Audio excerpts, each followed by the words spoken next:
ఎక్కడ వాళ్ళకు కూర్చున్నారు. మరి అందరూ బాధ్యతగా కఠిన వస్తారని చెప్పేసి మనసారా ఆర్బీటీ అఖిలపక్ష కమిటీ ద్వారా మీ అందరికీ ప్రత్యేక ధన్యవాదాలు తెలియజేయడం. 5 నిమిషాలు మాట్లాడితే రేపు ఈ సమయం అవుతుంది మనం ఈ సమావేశాన్ని ముగించుకోవాలంటే. కాబట్టి మరి 2 నిమిషాలైనా సాయంత్రం అవుతుంది. మరి 2 సాయంకాలప్పుడు ఆర్బీటీ అఖిలపక్ష కమిటీలోనూ ఇప్పటి వరకు వ్యవసాయ వినియోగాల కోసం ప్రత్యేక ధన్యవాదాలు తెలియజేస్తున్నాం. దయచేసి ఇక్కడ వచ్చిన రాజకీయ పార్టీ నాయకులైనా లేకుంటే మిగతా విద్యార్థి యువజన అది మనందరికీ తెలిసిన విషయమే.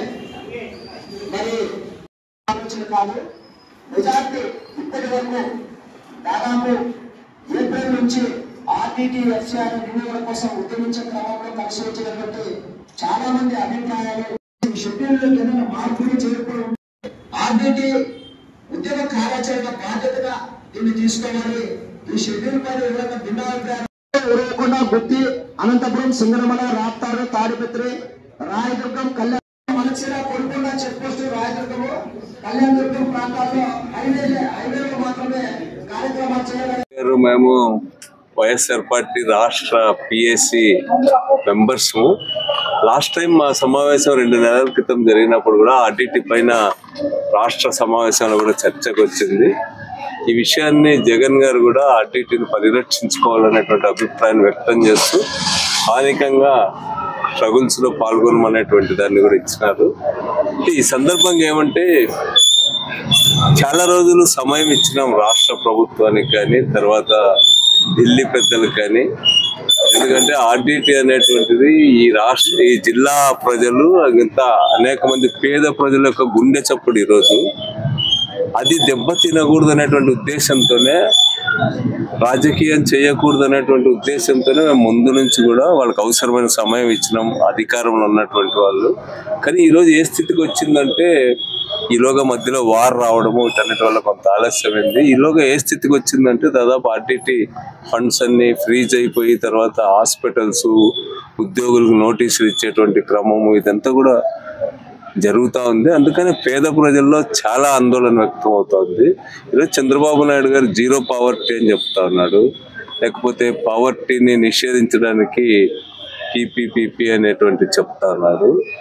బట్ వాటన్నిటికంటే వాళ్ళందరినీ ఏమన్నా వాళ్ళని అడుక్కొని వాళ్ళ ద్వారా పేదరికాన్ని పోగొడతా అని చెప్తారు. ఇంకోవైపు దానిపైన ఉద్యోగుల మీద కూడా చాలా ఒత్తిడి తీసుకొస్తారు ప్రభుత్వం. వాటన్నిటికంటే ఫెడరల్ ఆధ్వర్యంలో ఇక్కడ ఆర్టీటీ ఆధ్వర్యంలో జరుగుతున్నటువంటి పేదరిక నిర్మూలన లేకపోతే పవర్టీ ఎలివేషన్ వీటన్నిటికీ చాలా గొప్ప ప్రోగ్రామ్ ఇది. దీనికి మద్దతు ఇవ్వకుండా దీన్ని కాపాడుకోకుండా మేము ఊరికే పోయి వచ్చిన మోడీని కలిస్తే అంటే మోడీ అంత తొందరగా మాట్లాడేవాళ్ళు కాదు, అమిత్ షా అంత తొందరగా మాట్లాడేవాళ్ళు కాదు. అందుకనే కేవలం కలవడము అవే కాకుండా అవసరమైన ఒత్తిడి, దీన్ని రక్షించుకోవడానికి ఎంత ఒత్తిడి తేవాలో ఆ స్థాయిలో అధికార పార్టీ రాష్ట్రంలో ఒత్తిడి తేవాలనేటువంటిది స్వయంగా చంద్రబాబు నాయుడు గారే జోక్యం చేసుకుని. ఎందుకంటే 1000 మంది జీవన్మరణ సమస్య ఈరోజు ఆర్టీటీ అనేటువంటిది బంద్ అయితే జిల్లాకి తీవ్ర నష్టం జరుగుతుంది. అందుకని ఆ విషయంలో ఇంకా ఒత్తిడి పెంచాలనేటువంటిది దానిపైన ఇంకా తీవ్ర స్థాయిలో పోరాటం చంద్రబాబు విజ్ఞప్తి చేస్తూ, ఇదే సమయంలో పాలక పార్టీల పైన ఆధారపడకుండా కింద కూడా 1000 మంది ప్రజలు కదిలేటువంటి పరిస్థితి ఉంది. అందుకనే ఈరోజు ఎస్సీ ఎస్టీ సంఘాలు అన్ని పార్టీలు కూడా ఈరోజు కమ్యూనిస్ట్ పార్టీలు వైఎస్ఆర్ పార్టీ అన్ని కూడా కలిసిన ఈరోజు అందరం కూడా ఉద్యమ కార్యాచరణ గురించి కూడా మాట్లాడినాము.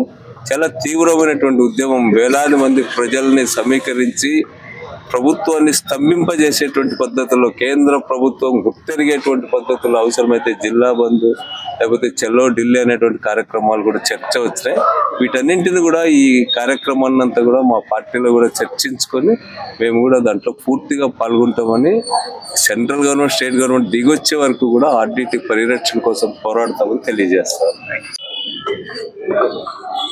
అందరికీ నమస్కారం. ఆర్టీటీ లేని అనంతపురాన్ని ఊహించడం కష్టమవుతుంది.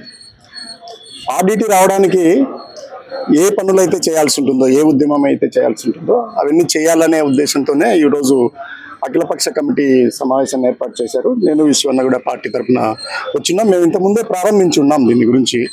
ఎందుకంటే ఈ ప్రాంతం బాగుపడాలని, ఈ ప్రజల కోసం మా పార్టీ తరఫున వైఎస్ఆర్సీపీ పార్టీ తరఫున కళ్యాణదుర్గంలో పెద్ద బైక్ ర్యాలీ చేసాం. అలాగే పాదయాత్ర కూడా 16 రోజుల పాదయాత్ర కూడా నిర్వహించాం.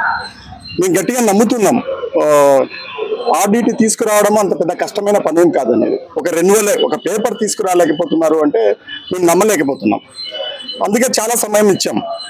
కానీ వాళ్ళు ఈ ప్రాంతాన్ని నిర్లక్ష్యం చేస్తూ ఈ పేద ప్రజల్ని పట్టించుకోకపోతే ఖచ్చితంగా ఉద్యమాలు పెద్ద ఎత్తున లేస్తాయి. వాళ్ళు ఏం కోరుకుంటున్నారు? రాస్తా రోకలు కోరుకుంటున్నారా, రైలు రోకలు కోరుకుంటున్నారా, లేదా బంధులు కోరుకుంటున్నారా? ప్రభుత్వం ఏం చేస్తే ఆర్డిటి ఇస్తుందో ప్రభుత్వమే నిర్ణయం తీసుకోవాలా. ప్రభుత్వానికి, ఈ కూటమి ప్రభుత్వానికి ఖచ్చితమైన అభ్యర్థన కావచ్చు, విజ్ఞప్తి కావచ్చు, అది హెచ్చరిక కూడా మీరు భావించాలా. ఎందుకంటే రాబోయే రోజుల్లో అర్థమైపోయింది, కనీసం అకౌంట్లలో ఉండే డబ్బులు కూడా తీసుకొని ఇవ్వకుండా మీరు ఫ్రీ చేసి ఉన్నారు. ఈ సొమ్మేది ఈ దేశానికి సంబంధించింది కాదు, వేరే దేశాల నుంచి వస్తున్నది. ఈ దేశాల నుంచి సంవత్సరాల తరబడి వచ్చి ఇక్కడ ప్రజలు బాగుపడుతూ ఉంటే, పేదలు బాగుపడుతుంటే అది కులానికి సంబంధం లేదు, మతానికి అసలు సంబంధం లేదు. ఈ ప్రాంతం బాగుపడుతుంటే మీరు దాన్ని ఆపేసి మళ్ళీ కొత్త P4 అనే ఒకటి తీసుకొస్తే ఏం ఉపయోగము? నాకు ఇప్పటికీ అనుమానంగా ఉంది, ఎందుకు ఇంతమంది గెలిచిన చోటు నుంచి ఇది వెళ్ళి ఎందుకు ఒత్తిడి చెప్పలేకపోతున్నారు చంద్రబాబు నాయుడుకి, ముఖ్యంగా పవన్ కళ్యాణ్ గారికి. పవన్ కళ్యాణ్ గారు, చంద్రబాబు నాయుడు గారు ఎందుకు మోడీకి కన్విన్స్ చేయలేకపోతున్నారో నాకు అర్థం కావట్లేదు. ఒకవేళ వాళ్ళ దగ్గర ఇవ్వకూడడానికి ఏదైనా కారణాలు ఉంటే అవి ప్రకటించమనండి. ఐబీ రిపోర్ట్ రాలేదు అంటే ఇంటెలిజెన్స్ బ్యూరో ఏమి, దాని స్థాయి ఏమి? ఆ రిపోర్ట్ కోసం మేము ఆగుతున్నామంటే ఎంత అది అవమానంగా ఉంటుంది. దానికోసం నెలల తరబడి ఆపుతున్నామంటే చాలా అధ్వానంగా ఉంటుంది. ఇప్పటికే న్యాయస్థానాల్లో ఎక్కినాయి FCRA గురించి NGOలు, మద్రాస్ హైకోర్టు ఇచ్చి ఉంది LN శర్మ గురించి. అసలు FCRA అనే ఒక పదము ఈ ప్రాంతానికి మొదటిసారి పరిచయం అవుతుంది. ఫారిన్ కంట్రిబ్యూషన్ రెగ్యులేషన్ యాక్ట్ ఒకటి ఉంటుంది అనేది ఈ ప్రజలకు ఎవరికి తెలియదు, వీళ్ళు అలవాటు చేశారు. ఇప్పుడు మళ్ళీ కొత్తగా P4 అనే ఒకటి తెచ్చి మేము ఎవరికో పెద్దవాళ్ళకి అప్పచెప్తాం మీ బతుకుందంటే ఆర్డిటి లేకపోతే మళ్ళీ పొలాల్లో పనులు చేయాల్సి వస్తుంది, గొర్రెలు బర్రెలు కాసుకోవాల్సి వస్తుంది. వేరే ఏముంటుంది ఇక్కడ? ఈ మొత్తం దేశం మీద పేద ప్రాంతం అని కదా ఇక్కడ తీసుకొచ్చి పెట్టారు. అందువల్ల ప్రజలకు విన్నవించేది ఏంటంటే సిద్ధపడండి, ఇంకా వేరే మార్గం లేదు. ఉద్యమించకపోతే ఆర్డిటి వచ్చే అవకాశం లేదు. మేము మా పార్టీ తరపున పూర్తిగా అంకిత భావంతో ఉన్నాం. మా నాయకుడు ఎప్పుడో చెప్పి ఉన్నాడు, స్థానికంగా ఉండే సమస్యల ప్రజల పట్ల వైఎస్ఆర్సీపీ ప్రధాన ప్రతిపక్షంగా మీరు పోరాడాల్సిందే. అది దానికోసము ఎడాఫీస్ వైపు, హైకమాండ్ వైపు చూడాల్సిన పని లేదని మాకు ఆల్రెడీ PACలో చెప్పి ఉన్నారు. అందుకే మేము ఉద్యమం చేసి ఉన్నాం. మా నాయకులందరూ కూడా కళ్యాణదుర్గం ప్రాంతానికి వచ్చి ఉన్నారు. ఇప్పుడు ఆ స్థాయిని దాటి రావాలి. మేము కళ్యాణదుర్గంలో ఇంకా చేస్తే లాభం లేదు. జిల్లాకు వస్తాం, జిల్లా తర్వాత రాష్ట్రం అవుతుంది, దేశం కూడా అవుతుంది. మేమైతే మా బాధ్యత ఖచ్చితంగా నిర్వహిస్తాము. ఆర్డిటి తరఫున ఉద్యమం పెద్ద ఎత్తున జరిగితే వాళ్ళకే నష్టం. అది వాళ్ళు గుర్తుపెట్టుకొని ఇప్పుడైనా కూడా పని కట్టుకొని పోయి కూర్చొని ఇంతకంటే గొప్ప పని ఏముంటుంది? అనంతపురంలో ఆర్డిటి FCRA రెన్యువల్ కాకుండా ఇంకా పెద్ద పని ఈ కూటమి ప్రభుత్వానికి ఏముంటుంది? అందువల్ల అది చూడండి. కానీ వాళ్ళు కూడా కలిసి వస్తారు, ఆ పార్టీల వాళ్ళు కూడా కలిసి రావాల్సిందే. ఎందుకంటే వాళ్ళు ఇంట్లో కూర్చొని మాట్లాడడానికి లేదు, సమయం అయిపోయింది. మేము చాలా సమయం ఇచ్చి ఉన్నాం. అందువల్ల ఎక్కడెక్కడ అవసరమైతే అఖిలపక్షంతో కలిసి పనిచేయడానికి వీలుందో మా పార్టీ మేమంతా నిర్ణయం తీసుకొని, పార్టీ పెద్దలతో నిర్ణయం తీసుకొని వాళ్ళతో కలిసి పనిచేస్తాం. ఎక్కడైతే మా ప్రధాన ప్రతిపక్షంగా మా పార్టీ తరఫున ఉద్యమాలు చేయడానికి వీలుందో అక్కడ మేము స్వతహాగా కూడా మా పార్టీ తరఫున చేస్తాం. 2 విధాలుగా ఉద్యమం కొనసాగుతుంది, ఎంత అవసరమైన కూడా. ఎందుకంటే వాళ్ళకి అంత సులువుగా అర్థం కావు, పేదల అర్పులు అంత సులువుగా అర్థం కావు. వ్యవసాయ చట్టాలు చూసాం కదా, ఏ సందర్భంలో కూడా వాళ్ళు నమ్మిందే కరెక్ట్ అనుకుంటారు.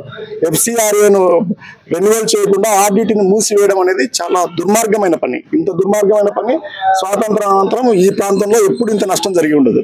మనం అనుకుంటున్నాము విభజన జరిగినప్పుడు హైదరాబాద్ పోవడం పెద్ద నష్టం అనుకుంటున్నాం, కానీ దాన్ని మించి